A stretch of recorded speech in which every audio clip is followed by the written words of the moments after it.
Bon, avec des éléments objectifs. D'abord nécessité d'enquête am na ci yu bëri yoo xamante ne xëy na juge bi du ko mën a motiver mais moom mi nga xamante ne magistrat du siège parce que les instructeurs sont des magistrats du siège. Mais tey jii nii boo ko bàyyee mu faire évaporer des preuves yoo xamante ne yegg seeguñ ci nag. boo ko bàyyee mu mën a courtiser yenn potentiel témoin donc am na facteurs yu bëri yoo xamante ne moom la juge bi di apprécier pour mën a accorder wala refuser une liberté provisoire à l'instant man dama jàpp ne et c'est mon intime conviction qu'il n'a pas assez d'éléments yoo xamante ne mën na justifier lu ñu joxe ñooñu noonu liberté provisoire ne serait-ce que la garantie de représentation parce que le parquet financier oui il a convoqué des gens yoo xamante mënu cee teg loxo. Alors donc qui leur dit que ni tey jii nii boo kiiwee ñële bu boobaa di nga leen mën a après saa yoo leen soxlaa am leen ce n'est pas sûr ak procédure bi yow xamoo fu mu jëm.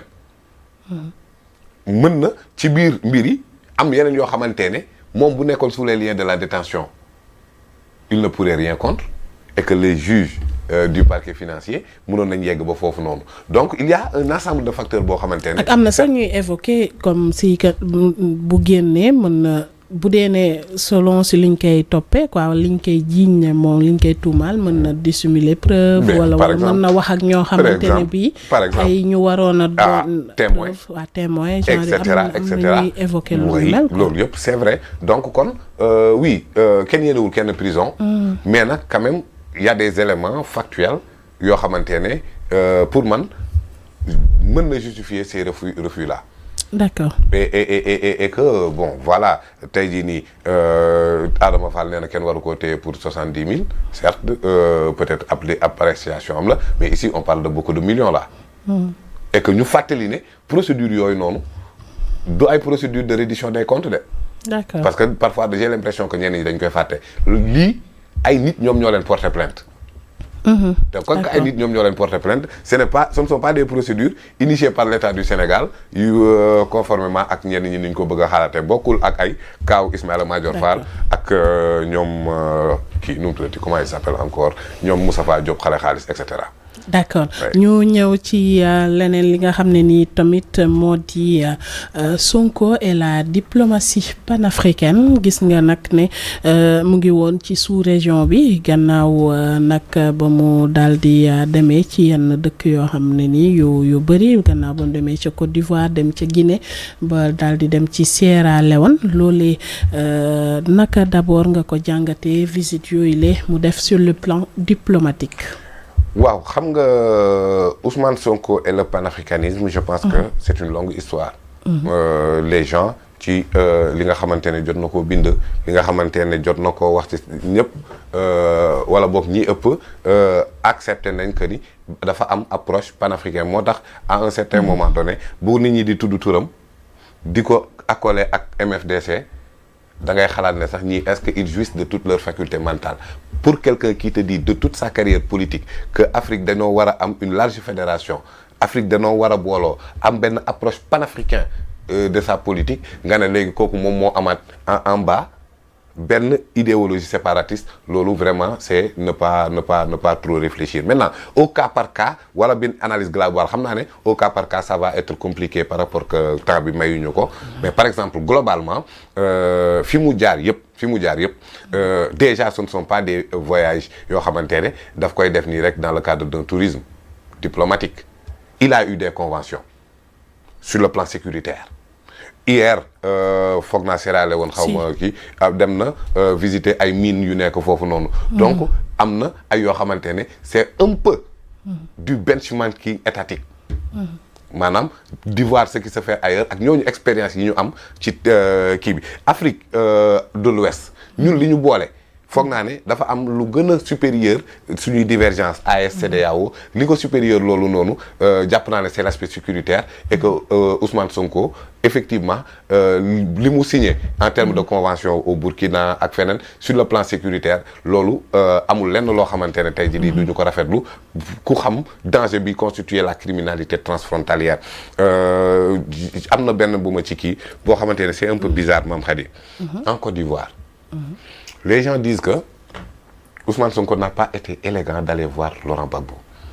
waaw gars yi soulevé nañ kii boobu. gis naa sax même des responsables de Pastef qui disent que ne non affaire bi du dëgg gisu jiwul Gbagbo. ankañ gis na ko.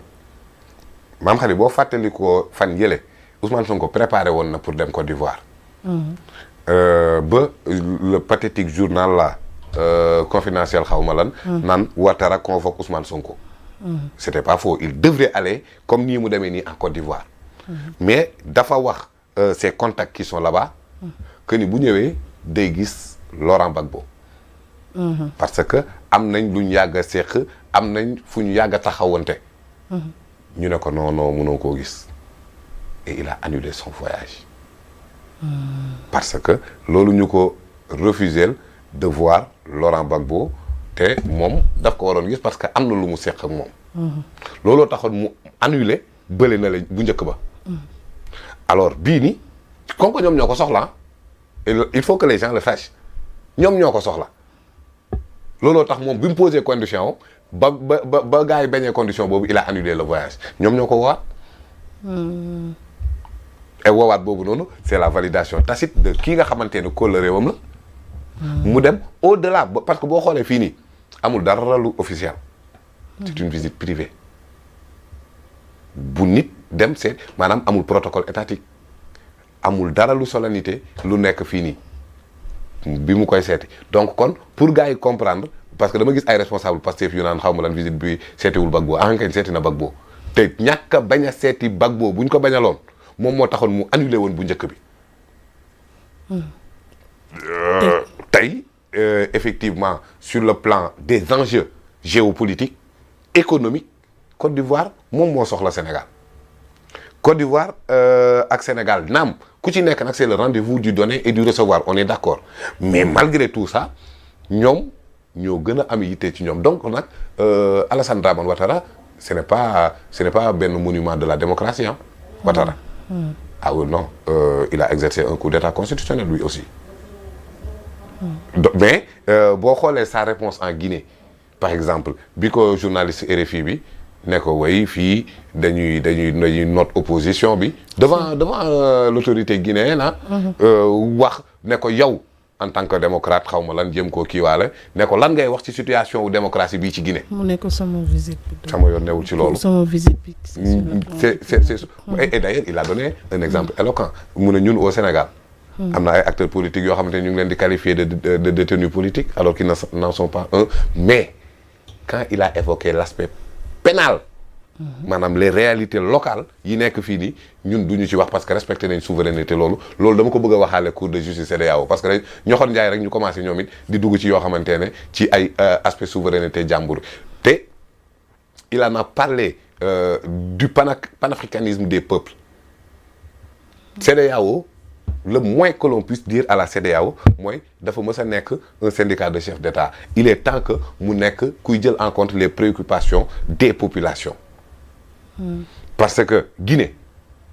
Mame Khady Guinée boo lekkee mango sànni xoox ba sax boo rombaatee garab bi sax ndax suuf su nangu le fleuve Sénégal fleuve Gambie yeneen ak yeneen tire sa source au Fouta Djallon donc en Guinée alors que Guinée mënul am ndox bu potable bu nit ñi naan li muy am ci ressources naturelles ak ressources minières alors que servirul dara askan wi allez-y voir là-bas vous verrez un pays précarité bi fa ne et d'ailleurs la forte communauté guinéenne au Sénégal ça prouve à quel point Guinée a été appauvrie noonu nga ko mën a waxee Sierra Leone parce que foofu ay or ak yi diamant ak mine lu nekk nga fa extrême pauvreté Sénégal fi nga ëpp or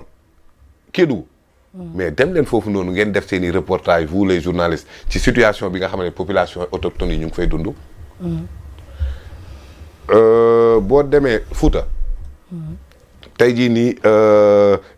diggante Ndouloumaa ji. ci pont bi nga xamante ne moom moo nekk foofu noonu. waaw mais pont boo xamante ne malgré ressources yi fa nekk ak potentiel yi fa nekk bu fa nawet bi fekkaatee foofu noonu askan bi toro métti gu métti la ñu war a dund. village yu Gondou. alors donc yooyu noonu nekk na ay préoccupations yoo xamante ne oui je te parle de l'axe Ndouloumaa ji